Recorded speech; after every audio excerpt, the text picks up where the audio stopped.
यमुना तीरावनचारी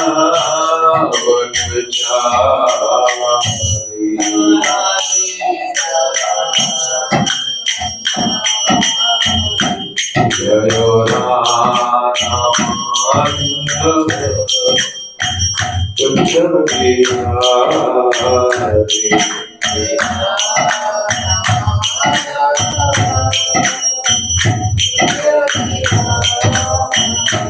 जयो रामाधव कुंजन बिहारी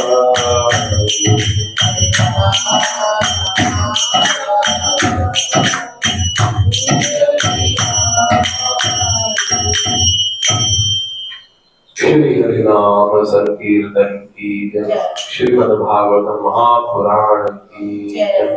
श्रील प्रभुपाद की जय।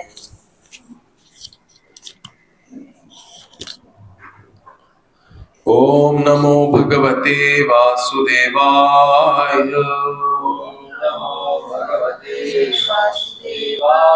ओम नमो भगवते वासुदेवाय। ओम नमो भगवते वासुदेवाय।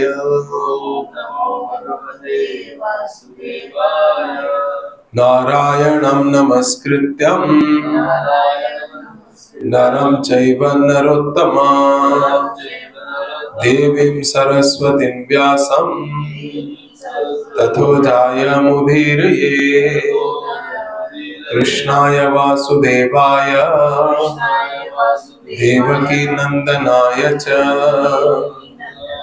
नंदगोपकुमाराय गोविंदाय नमो नमः। नष्टप्रायेषु भद्रेषु नित्यं भागवत सेवया भगवती उत्तम श्लोके भक्तिर्भवति नष्ट की। हरे कृष्णा। तो हम लोग पढ़ रहे हैं श्रीमद् भागवतम स्कंद तीसरा अध्याय क्रमांक 9 और श्लोक क्रमांक 10। इसका तात्पर्य काफी बड़ा है, तो इसलिए इस श्लोक का आधा तात्पर्य पढ़ लिया गया है और आधे के ऊपर और हम चर्चा करेंगे। तो वापिस इस श्लोक को दोहराते हैं।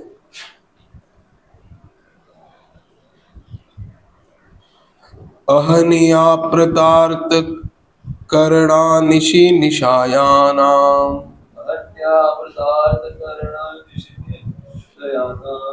अहनि अप्रतार्त करणानिशि निशायानाम्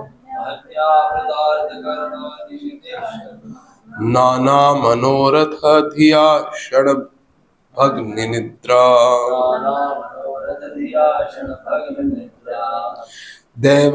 दैवाहतार्थ रचना ऋषियोऽपि देव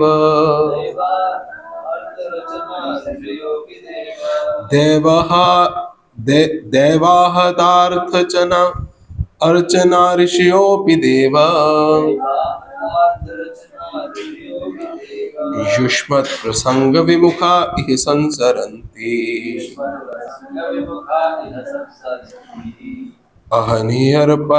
अहनिया प्रतार्त करणानिशि निशायाना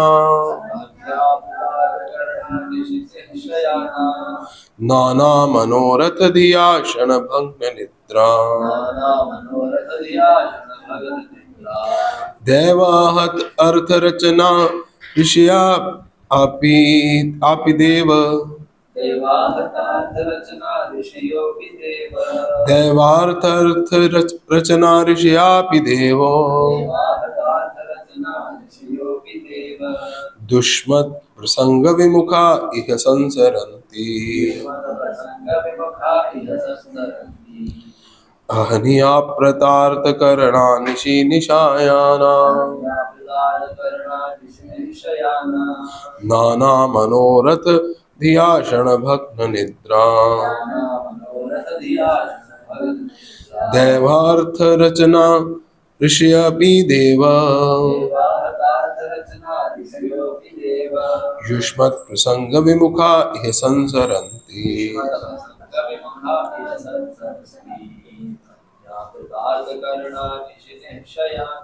अनियाप्रतार्थकरणानिशि निशायाना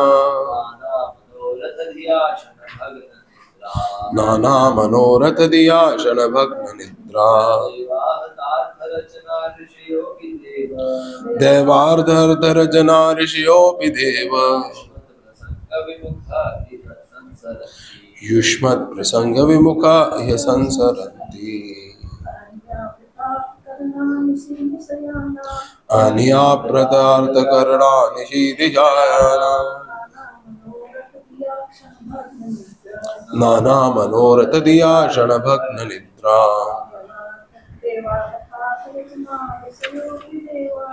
दैवार्थ रचना ऋषयोऽपि देव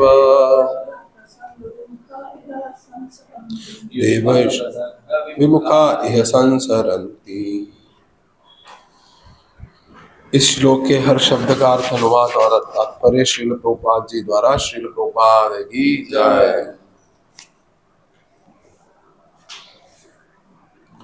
अहनी दिन के समय, अप्रत व्यस्त, आर्त दुखदायी कार्य, करना इंद्रियां, निशी रात में, निशायानाम अनिद्रा, नाना विविध, मनोरथ मानसिक चिंतन, धिया बुद्धि द्वारा, क्षण निरंतर, भग्न टूटी हुई, निद्रा नींद, दैव आत्मानवीय अतिमानवीय, आहतर्थ हताश, रचना योजनाएं,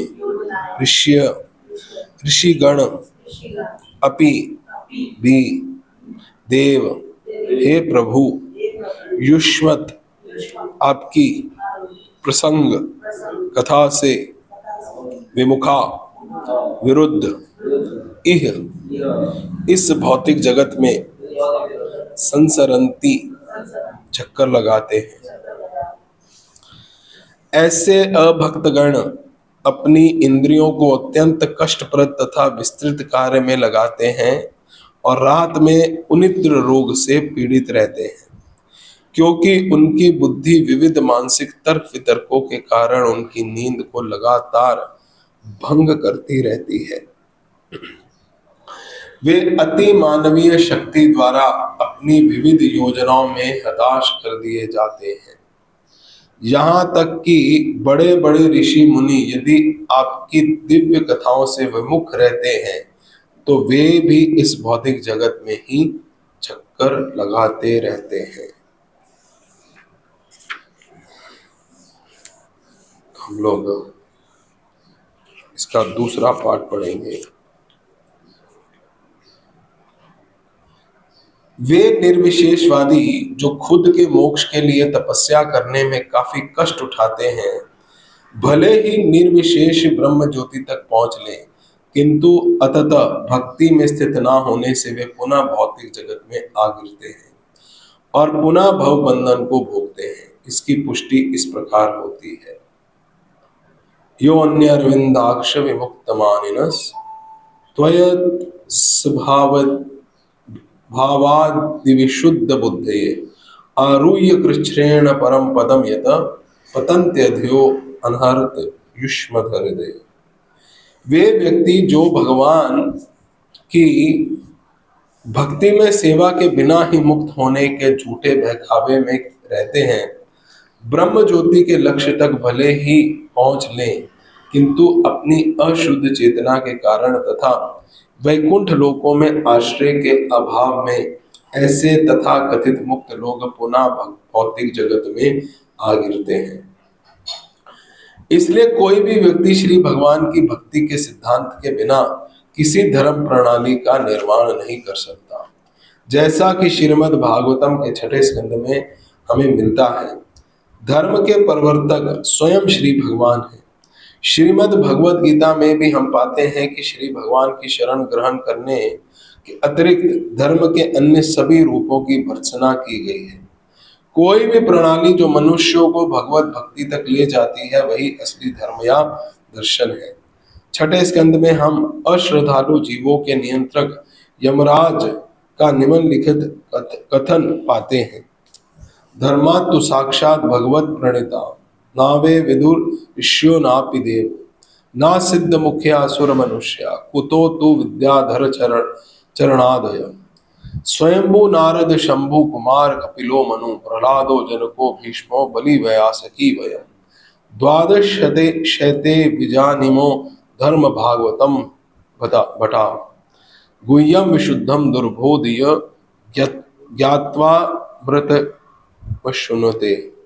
धर्म के सिद्धांतों का प्रवर्तन श्री भगवान द्वारा होता है और ऋषियों तथा देवताओं सहित अन्य कोई भी ऐसे सिद्धांत का निर्माण नहीं कर सकता। चूंकि बड़े बड़े ऋषि तथा देवता तक धर्म के ऐसे सिद्धांतों के प्रवर्तन करने में अधिकारी नहीं होते, वे अन्यों के विषय में तथा कथित योगियों, असुरों, मनुष्यों तथा निम्न लोक के निवासी विद्याधरों तथा चारणों के विषय में क्या कहा जा सकता है।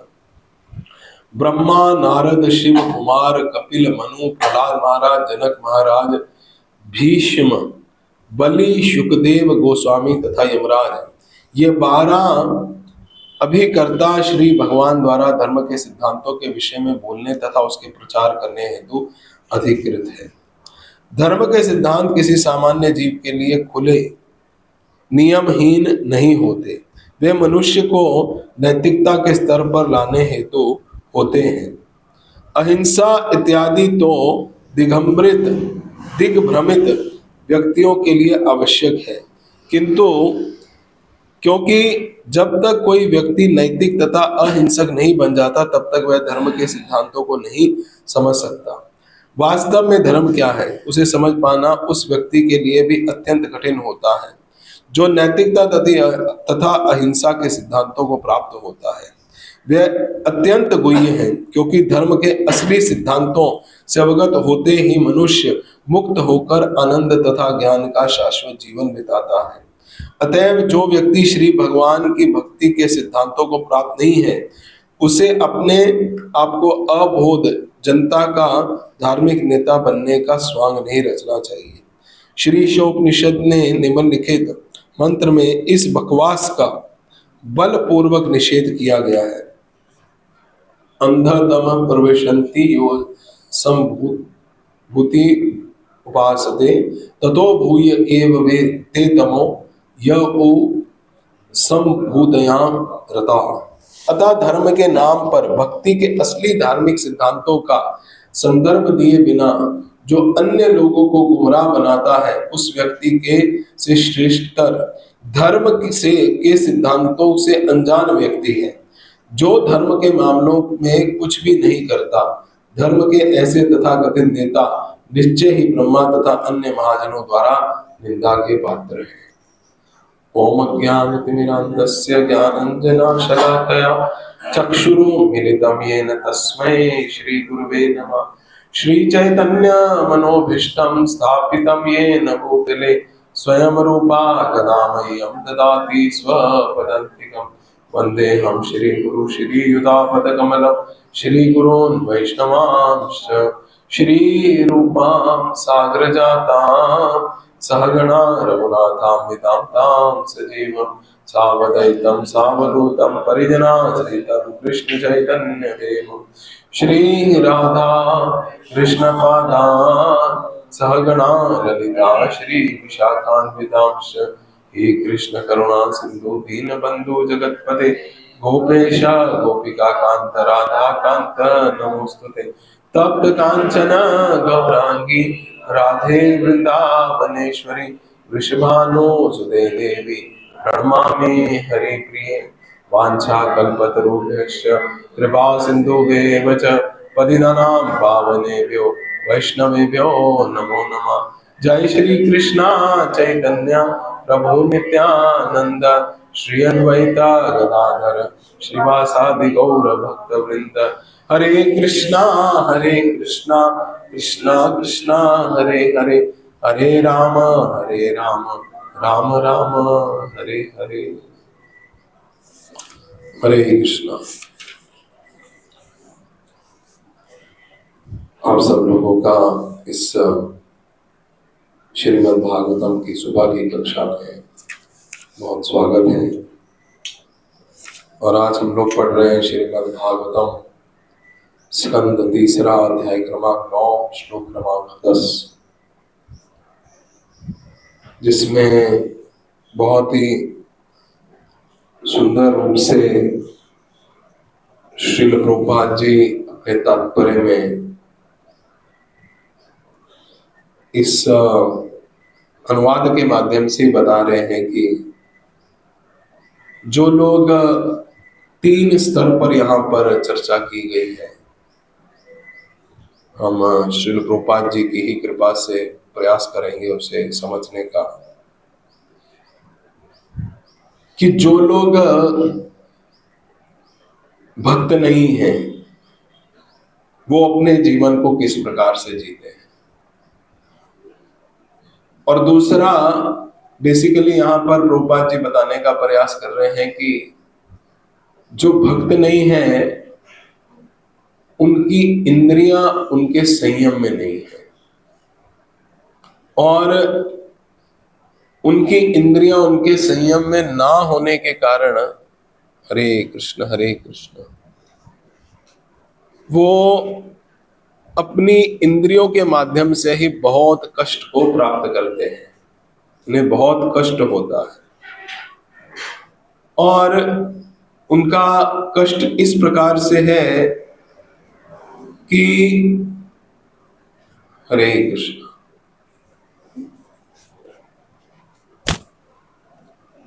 उनका कष्ट इस प्रकार से है कि दिन भर वो बड़े कष्ट से कार्य करते हैं। आगे स्पेस दे दो।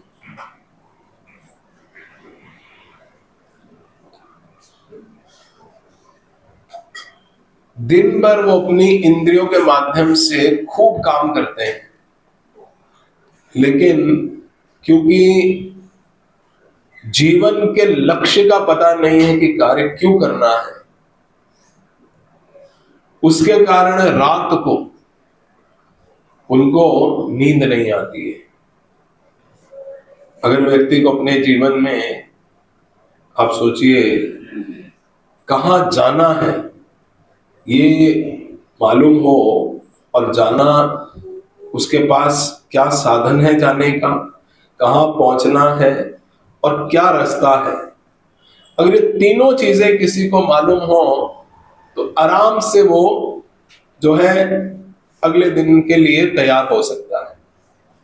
लेकिन अगर किसी को ये मालूम ही नहीं है कि मेरे को पहुंचना कहां पर है, मेरा रास्ता क्या है, मैं कहां पर खड़ा हूं, तो अंत में ऐसे व्यक्ति का जीवन क्या होगा, उसको हर वक्त मन में हजारों तरह के विचार आते रहेंगे। तो जो लोग अपनी लाइफ में किसी भी कार्य को करते वक्त एक सही प्लानिंग करते हैं, पहले, इसलिए हर, जैसे एक आर्मी के जवान भी होते हैं तो उनके लिए बोला जाता है कि जब वो हर रोज अपना अच्छे से प्रैक्टिस करते हैं, जब अपना वो पसीना बहाते हैं तो उनका युद्ध भूमि में खून कम बहेगा। ये हमेशा बताया जाता है, if you sweat on ground, तो आपका जो ब्लड है वो बैटल पे सबसे कम जाएगा। तो उसी प्रकार से यहाँ पर हम देख रहे हैं कि क्या लाइन में लिख रहे हैं, ऐसे अभक्तगण अपनी इंद्रियों को अत्यंत कष्टप्रद तथा विस्तृत कार्य में लगाते हैं और रात में उनिद्र रोग से पीड़ित रहते हैं। बहुत काम। प्रभुपाद जी बोलते थे कि लोग, यहाँ पर प्रभुपाद जी उदाहरण दे रहे हैं कि ये जो फैक्ट्री का कल्चर है, ये हेल है। ये ना तो लोगों को सुबह सोने देता है और ना रात को सोने देता है। तो इतनी जब आपकी इंद्रियां अनियंत्रित रूप से बिना कारण से, आपको अंत में क्या चाहिए कोई लक्ष्य ही नहीं है, आप इतनी मेहनत करोगे तो अंत में जब रात को सोओगे तो आपके अंदर हजारों प्रकार के विचार उमड़ेंगे। और व्यक्ति क्यों नहीं सो पाता है? क्योंकि उसके पास अनगिनत विचार होते हैं। पिछली बार भी हम जब रामनवमी के दिन चर्चा कर रहे थे कि what is the difference between thoughts and thinking. विचार अनगिनत होते हैं और उसमें कोई ऑर्गेनाइजेशन नहीं होता, लेकिन जो सोच होती है वो एक ऑर्गेनाइज्ड स्ट्रक्चर होती है। तो यहां पर भी जब आपके पास अनंत विचार होते हैं और आप हर विचार के ऊपर सोचना शुरू कर देते हो तो आपको कभी नींद नहीं आती है। इसलिए बहुत सारे लोग आज इनसोम्निया नाम का एक डिजीज है, रात को सो नहीं पाते हैं।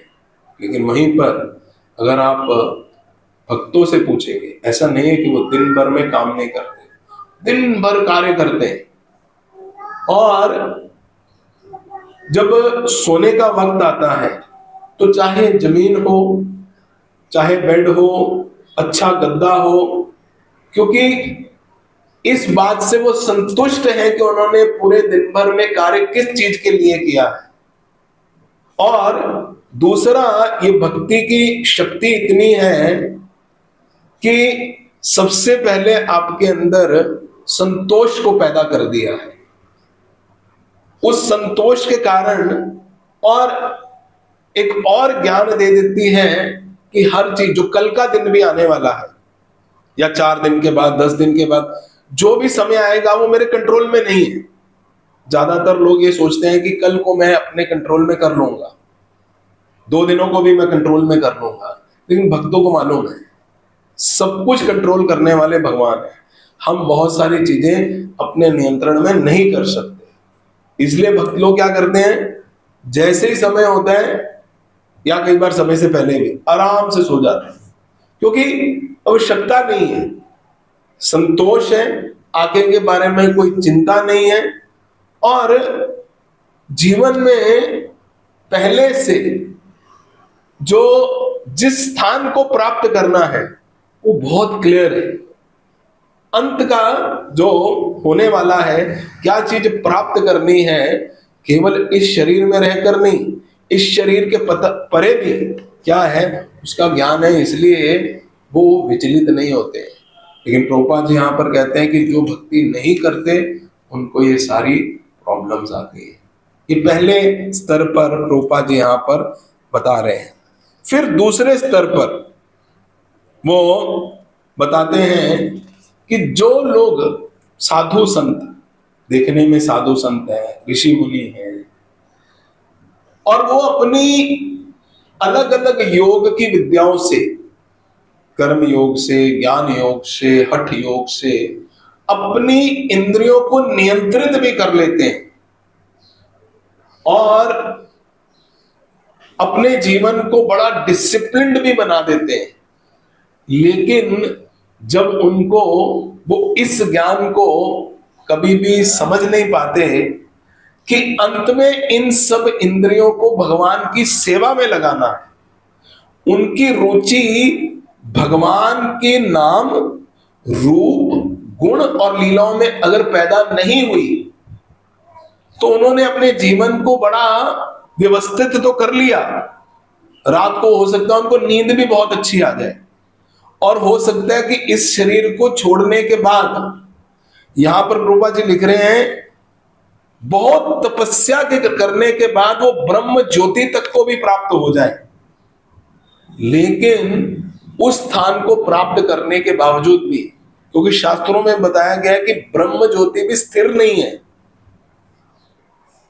जहां पर स्थिरता नहीं है, यह हो सकता है कि वहां पर खूब शांति हो, करोड़ों करोड़ों, लाखों लाखों, करोड़ों करोड़ों जो साल है उस स्थान पे रह सकें। लेकिन एक अभाव के कारण, क्या अभाव? देखिए, शरीर जो है वो उठकर ब्रह्म ज्योति में नहीं जाता। कौन जाएगा? आत्मा जाएगी। और आत्मा क्या है? आत्मा जो है उसके अंदर क्रिया है, वो एक्टिव है। अभी किसी बहुत एक्टिव चीज को आप कितने भी बढ़िया स्थान पर क्यों ना भेज दो, वो वहां पर भी सोचेगा कि मेरे को करना क्या है यहां पर।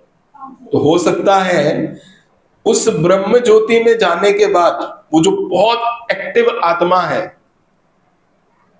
वो वहां पर कुछ समय के लिए रहे, लेकिन क्योंकि उसको उसके आगे का ज्ञान नहीं है कि मेरे को अपना समर्पण कहां पर करना है, तो उस कारण से, वो नॉलेज ना होने के कारण, या कई बार ऐसे साधु संतों को, कई लोग ऐसे भगवान के बड़े भक्त भी मिल जाते हैं, लेकिन फिर भी अहमवश वो उन भक्तों की शरणागति को स्वीकार नहीं कर पाते। और ना स्वीकार करने के कारण उस स्तर पर पहुंचने के बावजूद भी, यहां पर ये श्रीमद् भागवतम के 10वें स्कंद का श्लोक है, तो जो बात कही जा रही है वो कोई मनगढ़ंत तरीके से नहीं कही जा रही है, या किसी को दोष दृष्टि देने के लिए नहीं कही जा रही है।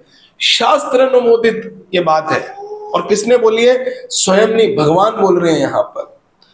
वे व्यक्ति जो श्री भगवान की भक्तिमय सेवा के बिना ही मुक्त होने के झूठे बहकावे में रहते हैं, ब्रह्म ज्योति के लक्ष्य तक भले ही पहुंच लें, किंतु अपनी अशुद्ध चेतना के कारण तथा वैकुंठ लोकों में आश्रय के अभाव में ऐसे तथा कथित मुक्त लोग पुनः भौतिक संसार में आ गिरते हैं।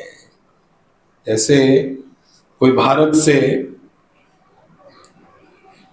निकलकर अमेरिका जैसे डेस्टिनेशन पर भी, जिसको लोग इस धरती का स्वर्ग कहते हैं, वहां पर भी पहुंच जाए, और जहां पर सब व्यवस्थाएं हैं, लेकिन अगर उसको जॉब ही ना मिले वहां पे 6 महीना, साल, 2 साल, तो क्या होगा?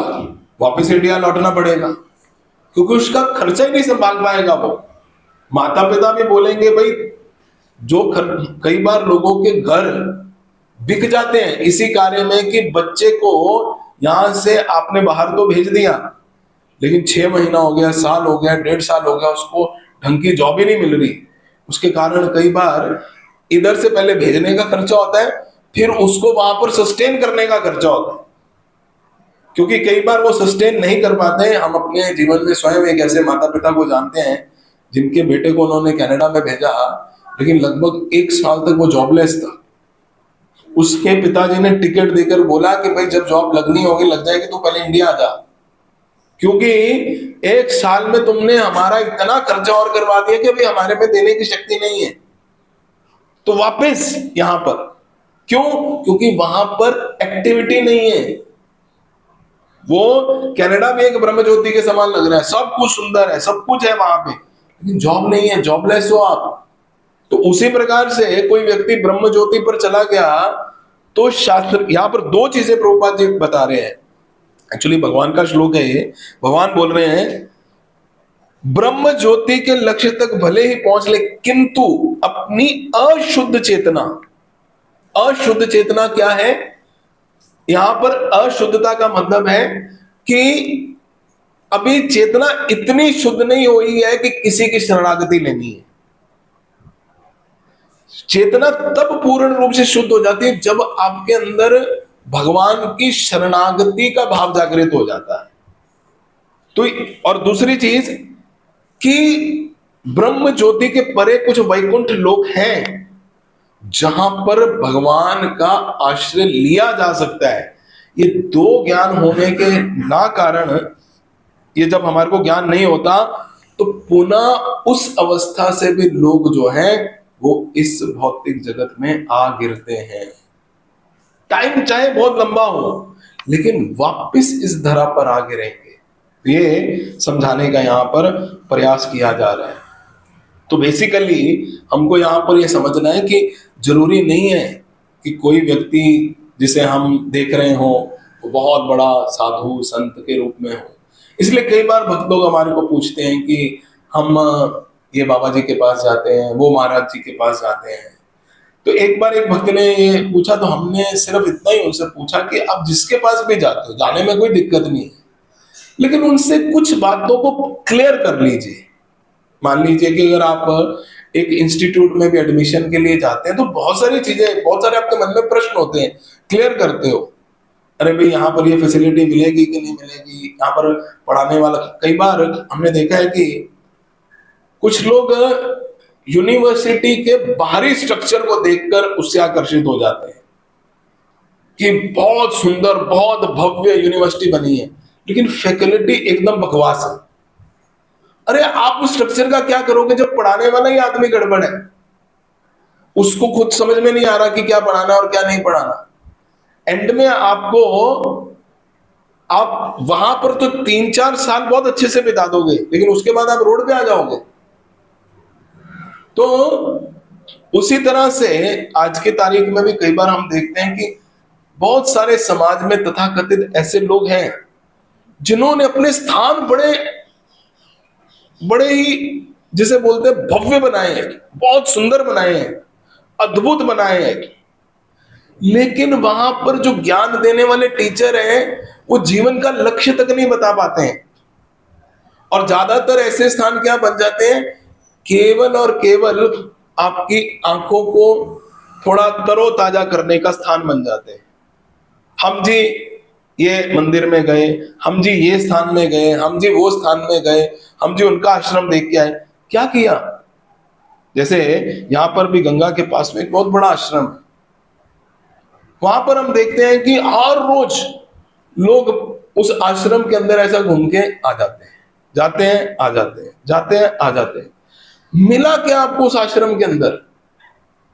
किसी के साथ बैठकर कुछ ज्ञान की चर्चा हुई? सिर्फ घूमने वाला आश्रम है, घूमते रहिए वहां पर। और हर आश्रम क्या है, वो सेल्फी पॉइंट है। यहां पर ये चीज लगी है, चलो फोटो खींच लो। अरे भाई, इससे अपना जो भूख थोड़ी मिटी है।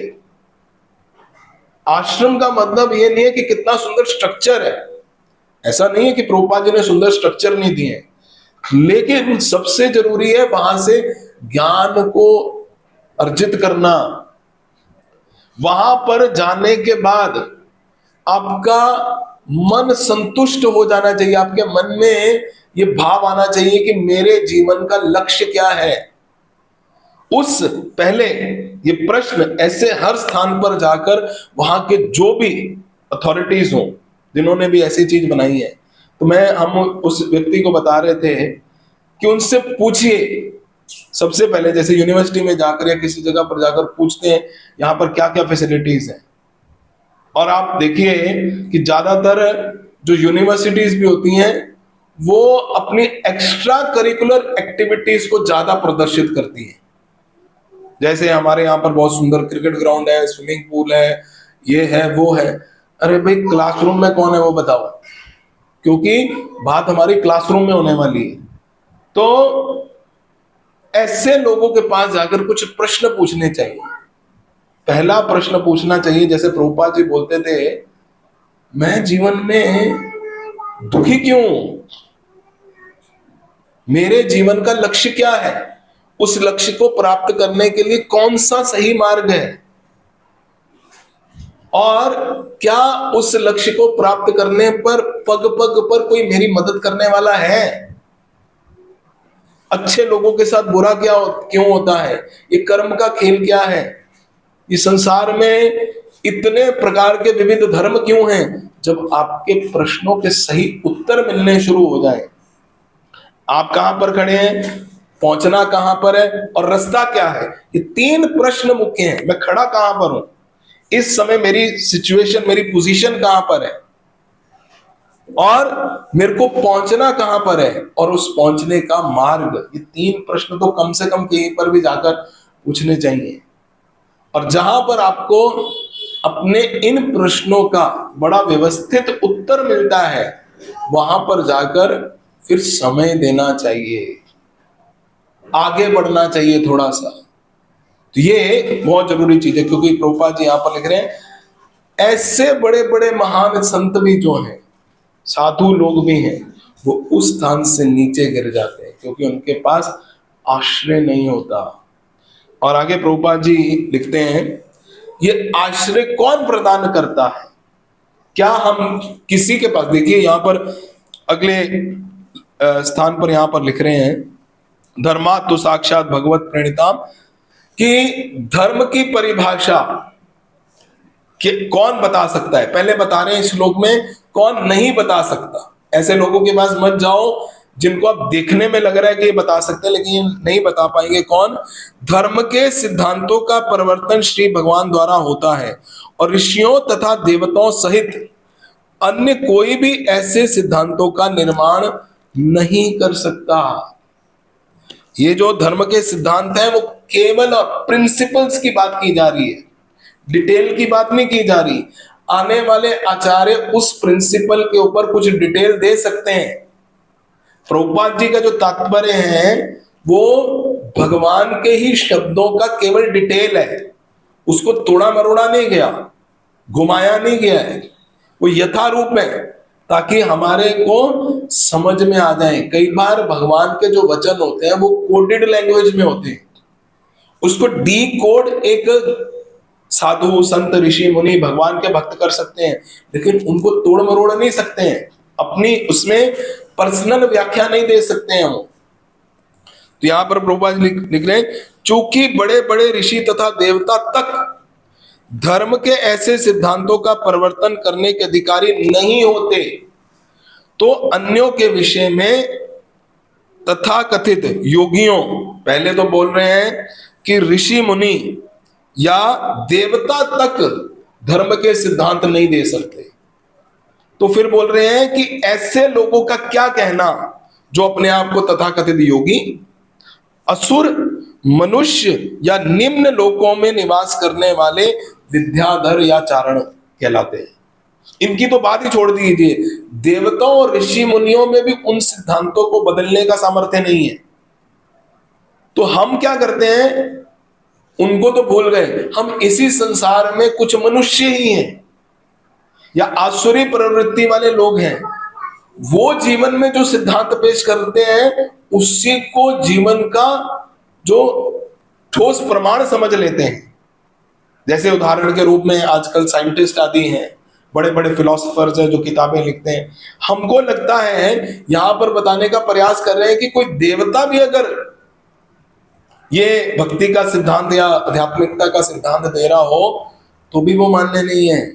तो फिर आम जन सामान्य, जिन ऐसे मनुष्य जिनके अंदर 4 प्रकार के दोष पाए जाते हैं, उनसे हम क्यों लें? तो हमारा लक्ष्य होना चाहिए कि ये सारे जो सिद्धांत हैं भक्ति के, आध्यात्मिकता के, वो कहां से लेना है? उस डायरेक्ट भगवान के मुखारविंद से आए। और ऐसे लोगों ने उसके ऊपर टिप्पणी की है जो पूर्ण रूप से उनकी तरफ केवल आकर्षित नहीं है, उन्होंने पूरा जीवन उन सिद्धांतों के ऊपर दिया है। एक बार एक देखिए, ये हमारे जीवन में कई बार हम लोग अपनी इंद्रियों के प्रभाव में इतना फंस जाते हैं और कई बार ऐसे लोगों के बीच में भी हम फंस जाते हैं कि हमें लगता है कि हम यहां से निकल नहीं पाएंगे। एक बार एक बहुत बड़ा हाथी था, वो हाथी को जो महावत था उसने बहुत पतली पतली रस्सियों से उसको बांध के रखा था। तो एक व्यक्ति वन में गुजर रहा था, तो उसने पूछा, अरे भाई इतना विशालकाय हाथी है और इतनी पतली सी आपने एक रस्सी उसको बांध के रखी है, इसका सामर्थ्य इतना है कि एक झटका मारे तो वो टूट जाए और यहां से चला जाए। तो महावत बोलता है कि आप घबराइए मत, ये कभी तोड़ ही नहीं पाएगा। तो बोले ऐसा क्यों है कि वो तोड़ नहीं पाएगा? तो बोलते हैं उसका कारण है कि बचपन से जब ये बहुत छोटा था तो उस समय हमने उसको यही रस्सी बांधी थी। तब उसमें इतना जोर नहीं था, वो बहुत कोशिश करता था तोड़ने की, लेकिन उसे टूटती नहीं। लेकिन जैसे जैसे ये बढ़ना शुरू हुआ, हमने इसकी रस्सी को बड़ा नहीं किया। अभी जैसे इसको रस्सी बनती थी, इसके मन में क्या विचार चला गया, ये टूटेगी ही नहीं, इसको तोड़ना असंभव है, इसलिए इसने प्रयास करना ही बंद कर दिया है। अभी इतना बड़ा होने के बाद भी जो है रस्सी उतनी सी है। फर्क कहां पर पड़ा है, इसकी जो इच्छा है कि ये मैं तोड़ सकता, इसकी जो शक्ति है अभी इसे समझ में नहीं आ रही है। उसी तरह से कहते हैं कि एक जो मानव जीवन होता है उसमें भगवान को प्राप्त करने की असीमित शक्ति है, असीमित। ऐसा नहीं है, कई बार लोग असहाय हो जाते हैं, प्रभु जी आप इतनी बड़ी बड़ी बातें करते हो, हम कैसे भगवान को प्राप्त करेंगे, बड़ा मुश्किल रास्ता है। नहीं, मुश्किल रास्ता नहीं है। हमने बचपन से ही अपने आप को, कुछ हमारे जीवन में ऐसी चीजें घटित हो जाती हैं कि हम अपनी महानता को, अपनी शक्ति को ही भूल जाते हैं। देखिए इस संसार में कितने ऐसे मनुष्य हैं जिन्होंने भगवान को प्राप्त किया है। ऐसा नहीं है कि कुछ 2 4 5 लोग हैं, हजारों हजारों भक्तों की ऐसी कथाएं हैं जो मनुष्य के स्तर पर ही थे, हमारे स्तर पर ही थे, लेकिन उन्होंने क्या किया। कहते हैं कि भगवान को प्राप्त करने के लिए more than ability you need your will. आपके अंदर एबिलिटी कम हो सकती है, चलेगा, लेकिन अगर आपके अंदर हौसला जो विल है वो कम है तो आप भगवान को प्राप्त नहीं कर पाएंगे।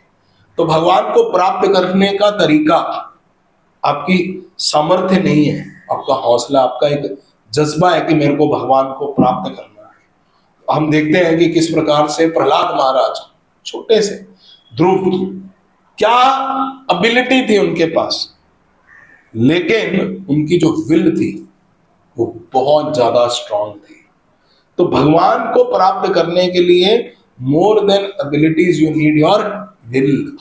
आपकी इच्छा शक्ति बहुत प्रबल होनी चाहिए कि मेरे को भगवान को प्राप्त करना है। एक बार प्रभुपाद जी को किसी भक्त ने पूछा कैसे हम भगवान को प्राप्त कर सकते हैं। प्रभुपाद जी बोले केवल अपनी इच्छा से प्राप्त कर सकते हो, just buy one word desire. अगर आपकी डिजायर बहुत स्ट्रांग है ना तो फिर आप भगवान को आराम से प्राप्त कर लोगे। भगवान उसको आसानी से मिल जाते हैं जिनकी इच्छा शक्ति भगवान को प्राप्त करने की बहुत ज्यादा होती है। और वो इच्छा शक्ति कैसे पैदा होगी यहां पर बता रहे हैं। हमको ये सब सिद्धांतों का पालन जो है भक्ति में का पालन है वो ऐसे महान आचार्यों से करना है जिनकी भगवान के साथ इच्छा शक्ति भी बहुत है भगवान को प्राप्त करने की, और उन्होंने कर लिया है। जिन्होंने किया नहीं है उनके संग में रहेंगे तो हम प्राप्त नहीं कर पाएंगे। हो सकता है कि अंतरराष्ट्रीय कृष्ण भावनामृत संघ इस्कॉन में रहने वाले भक्त, उन्होंने शायद अभी भगवान को प्राप्त नहीं किया है, लेकिन उनकी एक दृढ़ इच्छा है भगवान को प्राप्त करने की। तो जब ऐसे लोगों के साथ रहेंगे तो बहुत आसानी से हमारे अंदर भी वो इच्छा पैदा हो जाएगी कि मेरे को भी भगवान को प्राप्त करना है। एक बार एक फोटो शूट करने वाला व्यक्ति था, तो वो मन में उसके एक दिन विचार आया कि वो एक सबसे सुंदर बच्चे की फोटो खींचना चाहता है। तो शहर में अपना कैमरा लेकर इधर उधर घूमने लगा। घूमते घूमते कई जगह देखी, लेकिन उसको जैसा सुंदर बच्चे की वो अपेक्षा कर रहा था वैसा नहीं मिल रहा था। तो एक कुटिया के अंदर गया अंदर, तो देखा कि कुटिया खुली हुई थी, तो एक माँ अपनी गोदी में एक बच्चे को लेकर बैठी थी। जब वो वहां पर गया, उसने नॉक किया कि मैं क्या ये बच्चे को देख सकता हूँ? तो माँ ने कहा ठीक आप देखिए। तो देखा तो उसको उस बच्चे का चेहरा बहुत आकर्षक लगा, बहुत आकर्षक। तो उसने कहा कि मैं ना इसकी एक जो है वो पेंटिंग बनाऊंगा, इसकी फोटो शूट करके मैं एक पेंटिंग बनाऊंगा। वो फोटो शूट भी करता था और पेंटर भी था। मैं क्या इसकी फोटो ले सकता हूँ? तो माँ ने बोला ठीक है, आप फोटो ले लीजिए। और उसने उसकी पेंटिंग को बहुत सुंदर सा बनाकर अपनी लाइब्रेरी में लगा दिया। 25 साल के बाद यही पेंटर और फोटो शूटर विचार करता है कि मैं अपने शहर में जो सबसे भयानक चेहरा है ना, उसको बुलाऊंगा और उसकी पेंटिंग बनाऊंगा। घूमने लगा, इधर उधर सब जगह जाने लगा। तो एक व्यक्ति, बहुत भयावह चेहरा उसका, उसको दिखा और उसको ऐसा लगा पता नहीं इससे मैं कुछ पूछूंगा कहीं मेरे को मारने ना, कुछ बोले ना। तो बड़ा हाथ जोड़ के उसको बोला कि मेरी इच्छा है कि मैं जो है आपके यहाँ पर ये जो एक आपकी फोटो खींच, आपको मैं आपकी पेंटिंग बनाना चाहता हूँ, तो क्या आप मेरे को अनुमति देंगे? उन्होंने कहा हाँ कोई दिक्कत नहीं है, आप मेरे को ले चलिए। तो अपने स्टूडियो में लेकर चलते हैं।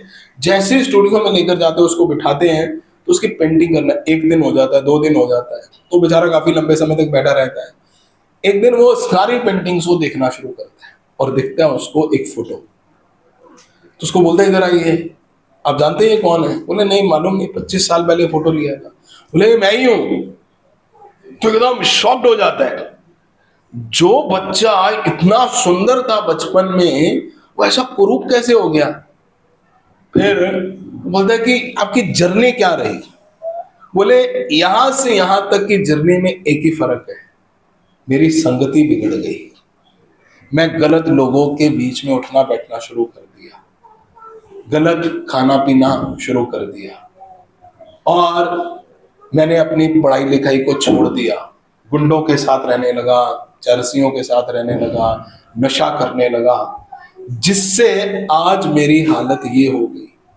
तो देखिए, हम सब लोग भी संसार में जब आते हैं ना, तो बहुत सुंदर होते हैं, लेकिन हमारे को कुरूप कौन बना देता है? हमारी संगति।